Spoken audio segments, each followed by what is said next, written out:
अब परमात्मा अपनी सच्चिदानंद घन की वाणी में 5वें वेद में कहते हैं, इस देही को देवालोचे तू नर क्यों उकलाता। जैसे कई व्यक्ति दुखी हो जाते हैं अपने प्रारब्ध के पापों से, संकट के ऊपर संकट, संकट के ऊपर संकट आ रहा है, तो वो क्या दुखी होकर के क्या धारणा करते हैं, हे भगवान आत्महत्या कर लो। इसके विषय में परमेश्वर अपनी वाणी में कहते हैं, इस देही को और देवता लोचे तू नर क्यों उकलाता। इस मनुष्य शरीर को तो देवता भी तरस रहे हैं जो तुझे प्राप्त हुआ है, और तू इससे क्यों उकलाता है, यानी इससे क्यों छक लिया। अब इससे दुखी होकर तू इसको नाश करने जा रहा है, इससे अच्छा कोई संत तलाश कर, भक्ति कर, पूर्ण संत की खोज कर। अब यहां इन जालिमों ने क्या जुल्म कर रखा है, ये नकली संतों ने, ये असली संत तक जाने नहीं देते। जगह जगह इन ठगों ने अपनी दुकानें खोल ली, ना इनको कह का पता, ना भगवान का पता, ना भक्ति का ज्ञान, और लंबे चौड़े आश्रम बना लिए और ऐसी मार्मिक बातें लिख दी। सचखंड की सड़क, वो तरह का जो सचखंड, सतलोक की सड़क माने सीधा रास्ता, पक्की, जिसमें कोई बाधा ना हो। तो श्रद्धालु तो फिर जाएगा भाई, जिसको रोग है, जिसको चाह है परमात्मा की, वहां जा फंसे नकलियां के पास। पूर्ण मोक्ष मार्ग इसी आश्रम में प्राप्त होता है। इस तरह के पता नहीं कितने संत बने हुए हैं। तो ये सबसे बड़ा काल का जाल है, ये नकली संतों का होना। तो कहने का भाव ये है कि देवता भी इस मानव शरीर को तरफ रहे होते हैं कि कभी मानव शरीर मिले, पूर्ण संत खोज करूं और भक्ति करूं। जैसे आप हाथी को देखते हो, हाथी ऐसे सिर मारता चलता है। अब हाथी को नेक्स्ट जीवन, अगला जीवन दिखाई देता है कि इसके बाद मैं के बनूंगा, गधा बनूंगा या कुत्ता बनूंगा या सुअर बनूंगा या मानव बनूंगा। तो सिर मारता चलता है। किस समय सिर मारता है? जब वो पकड़ दिया जाता है, जब वो किसी मनुष्य के काबू आ जाता है, उसके ऊपर बैठ के इतना लंबा छुरा लेकर, अंकुश लेकर बैठ जाता है, उसका सीधा ठोकर जब बकवाद करता है, तो तब वो सिर मारता चलता है। नो खड़ा खड़ा भी सिर मारता रहता है। अब वो ये सोचता है वह बड़ा फंसा, बहुत फंसा मैं, और जय इब का मनुष्य शरीर मिल गया तो पूर्ण संत की, पूर्ण परमात्मा की भक्ति करूंगा। पूर्ण संत की खोज करके और सही भक्ति करके अपना पीछा छुड़वाऊंगा। अब परमात्मा यहां क्या बताना चाहते हैं कि जो कुंजर सिर धुनत है, अगला जन्म सुझंत, इब कहेल नर करत सेव पूरे संत। हाथी मन में सोच रहा होता है कि यदि अब की बार मनुष्य जीवन मुझे मिल गया तो पूरे संत की खोज करूंगा। अब परमात्मा फिर उसके ऊपर एक और कहते हैं कि हाथी अर्थात ये आत्मा मन के संयोग से इतनी ढीठ होगी। हाथी के विषय में कहते हैं कि हाथी तभी तक सिर पटक रहा है, धुन रहा है, जब तक यो बंद में आ गया और मनमानी इसको मस्ती नहीं कर पा रहा। इसलिए ये भगवान याद कर रहा है और ईब छोड़ दे इसने। अब इसको खोल दे यहां से और जंगल की तरफ कर दे। कति भगवान याद ना करे, उड़ा खावा केड़े के पेड़ा नर मार मस्ती फुर फुर नहावर ठाठ करे, नरी को बिद करे, कति सर नहीं धोने ना इसका याद आवा भगवान, हालांकि इसको पता भी है। तो इसलिए परमात्मा कहते हैं भाई इस परमात्मा के तत्व ज्ञान के बिना ये प्राणी ना तो भक्ति कर सकता और ना ही अपने इस मानव जीवन को ठीक ढंग से जी सकता। इसमें कोरी को बद करेगा। थोड़ा सा कोई राजपद प्राप्त हो गया, कोई बड़ा सा अधिकारी बन गया तो धरती तोलन न हो जा। मंत्री, मुख्यमंत्री, प्रधानमंत्री, राष्ट्रपति बन जाए तो पता ना क्या सोच बैठा है, और भूल जाता उसमें कि तू इंसान भी है, तू जीव भी है। तो ये जो चौंध लावा है, ये काल लगावा है, ये भूल जो डालता है, ये काल लगाता है कि ताकि ये नरे कर्म फोड़ ले अपने और पापों की गठड़ी बांध ले। क्योंकि अच्छी आत्माएं पूर्व जन्म की होती हैं, वो ही कोई उच्च पद, अच्छा धन प्राप्त करती हैं। तो वो अच्छी आत्माओं से नरे पाप करवा कर उनको नीच आत्मा बनवा देगा। और जो दुखी हैं, वह तो पिछले जो गरीब हैं, रोगी कोडी हैं, वो तो पिछले जन्म के पहले ही पाप नरे इकट्ठे कर रखे। तो पुण्यात्माओं, तत्व ज्ञान से हमें ये जानकारी होगी कि पूर्ण संत हमें मिला है, उनसे हम भक्ति लेकर साधना, सत साधना करें और मर्यादा में रहेंगे तो हमारे पाप कर्मों से आने वाले प्रारब्ध के जो कष्ट हैं वो पाप भी कट के हमें सुख होगा। यानी आप पर आने वाली आपदाएं, संकट भी दूर होंगे, आप निर्धन भी नहीं रहोगे, आप धनी बन जाओगे। एक तो आप यहाँ के भौतिक सुख के, भौतिक धन के धनी बनोगे और आध्यात्मिक धन के भी आप धनी बनोगे। आप दोनों ही धनी इस परमात्मा की सत्य साधना से।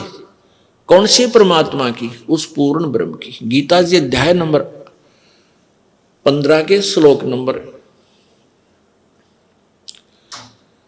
1 से 4 तक ये बताया गया है कि ये संसार रूपी एक उल्टा लटका हुआ वृक्ष जानो, और वृक्ष की ऊपर को जड़े मानो, ऊपर अर्श कुर्श पर, अर्श माने आसमान पर, कुर्श माने उसके कॉर्नर पर, आखिरी छोर पर, अर्श कुर्श पर श्वेत गुमज है।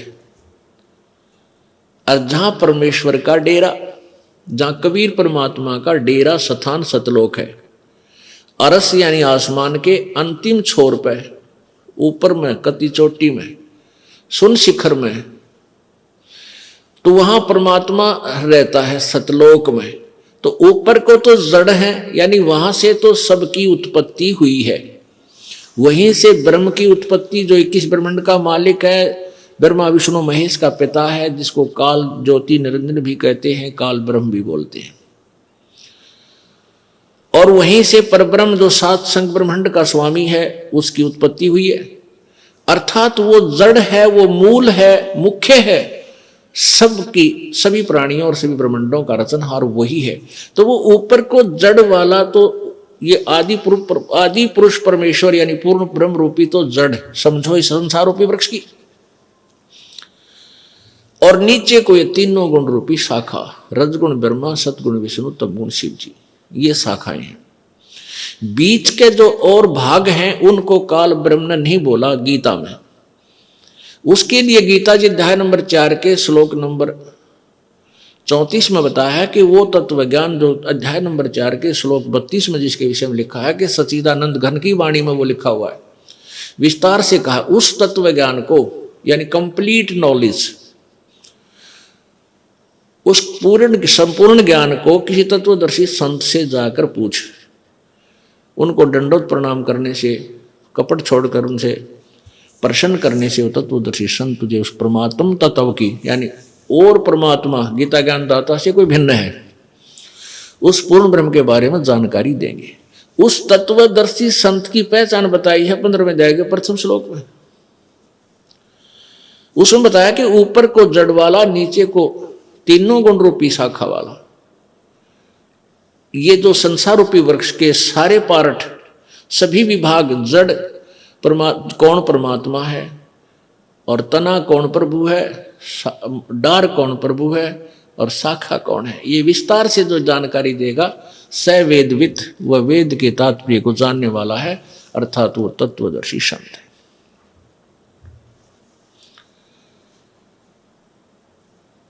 पुण्यात्माओं, परमेश्वर स्वयं आए थे, अप आरती अप साजे, अप किंगर अप बाजे, अप ताल झां जनकारा, आप नचे आप देखण हारा।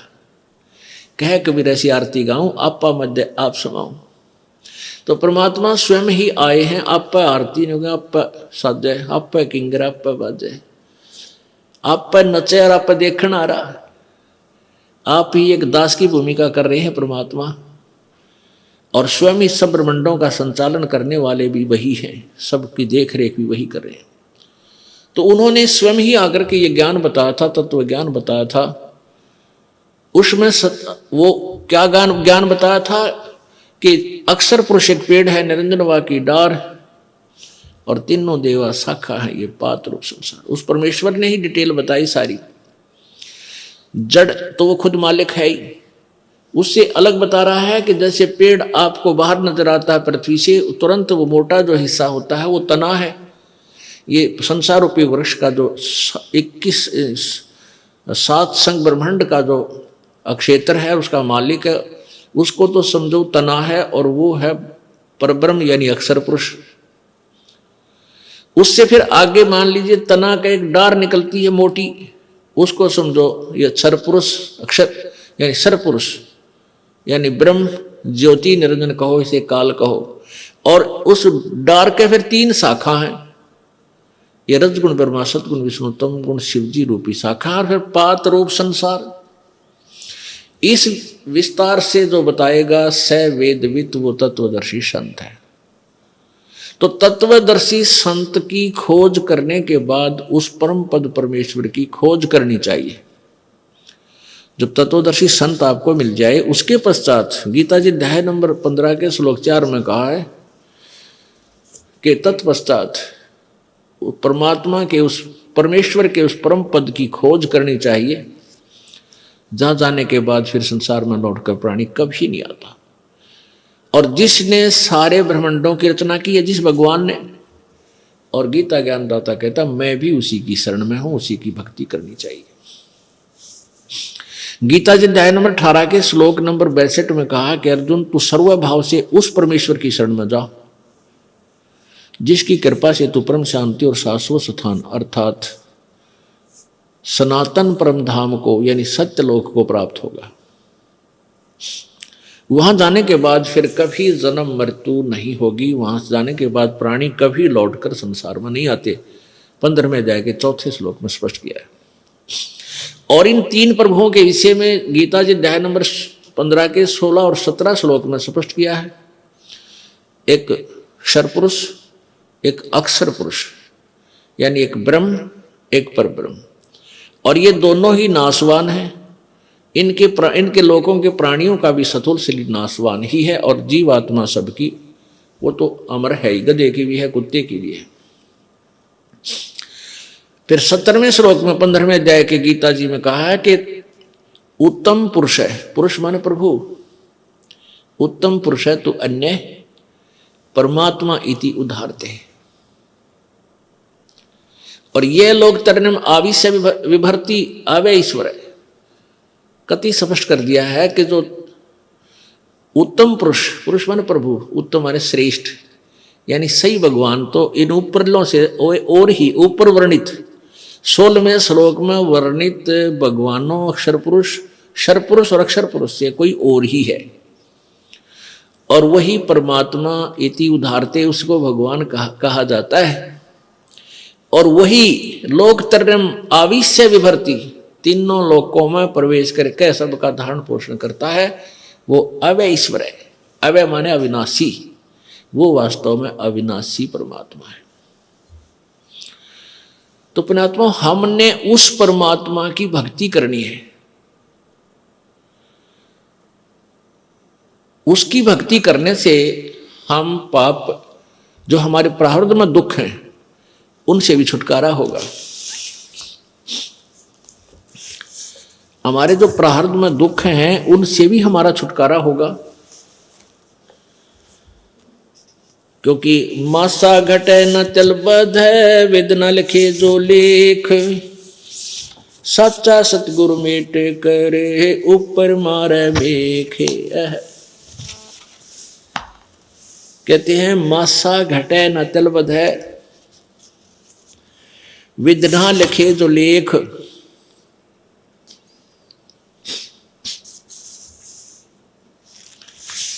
और सच्चा सतगुरु मेट के ऊपर मार दे मेघ।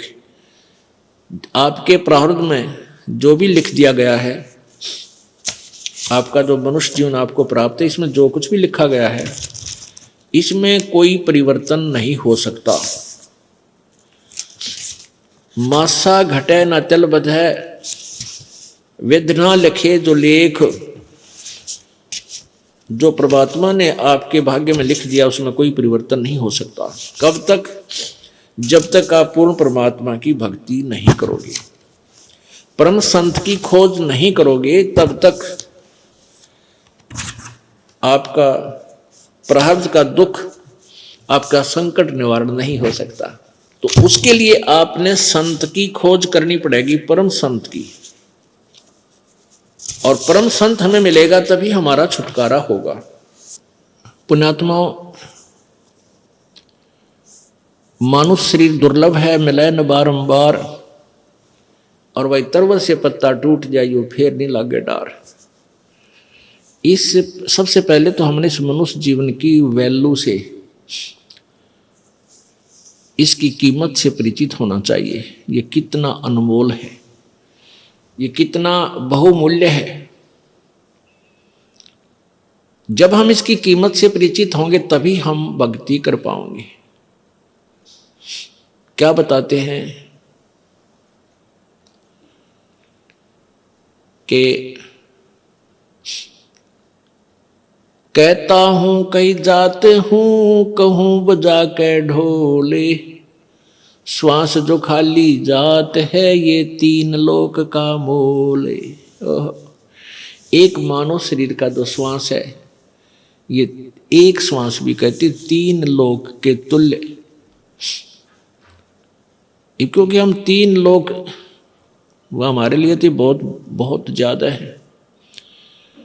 इसलिए परमात्मा ने हमें समझाने के लिए उदाहरण दिया है ये, कि जैसे एक गांव का सरपंच बन जाता है, उसको सैकड़ों हजारों आदमी सरपंच साहब राम राम, सरपंच साहब नमस्ते, इतनी प्रभुता हो जाती है उस व्यक्ति की, और वो फूला नहीं समाता।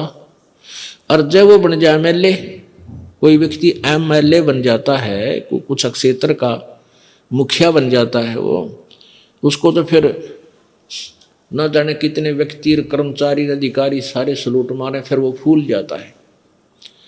और एक बन जाए मुख्यमंत्री एक प्रांत का, फिर तो कहना है कि वो तो धरती पर पाए ना टेके। और बन जाओ प्रधानमंत्री एक टुकड़े का, एक देश का, छोटे से का या बड़े का, तो उसके माइंड की सोच है, वो तो सातवें आसमान पर घूमता है। फिर वो अपने आप को जीव नहीं समझता, क्योंकि उसके शब्द में, उसके वचन से ही ना जाने सबके में हिलता नजर आता है उसको। तो परमात्मा कहते हैं अगर पृथ्वी का एक राजा हो तो वो, उसकी कितनी प्रभुता होगी, उसके दिमाग में क्या सोच होगी, और उसकी कितनी वो अपनी वैल्यू समझता है। और ऐसे ऐसे पृथ्वी लोक, स्वर्ग लोक और पाताल लोक, इन तीनों का, तीनों की कीमत आप लगाओ कितनी होगी। और परमात्मा कहते हैं तुम्हारा मनुष्य जीवन का एक श्वास जब भक्ति बिना जाता है, सच्चे साधना बिना जाता है, तो इतनी कीमत है इसे एक श्वास के सिमरण की। अब इस कीमत को, इस मूल्य को केवल आप ही लगा सकोगे, अन्य व्यक्ति नहीं। क्योंकि आप सत्संग में आने से जौहरी बनोगे, लाल की परख करने लगोगे, तब आपको इसकी कीमत का अलग से पहचान होगी, तुरंत महसूस होगी। खास सत्य बात है। तो ऐसे महंगे मोल का एक सांस भी जावे और तीन लोग नहीं पटतरे क्यों धूल मिलावे। पटतरे माने बराबर नहीं। आप नित्यनियम में भी पढ़ते हो, अपने नित्यनियम के अंदर आपको बहुत कुछ विज्ञान है। विज्ञान माने तत्व ज्ञान है, विशेष ज्ञान है। अगर आप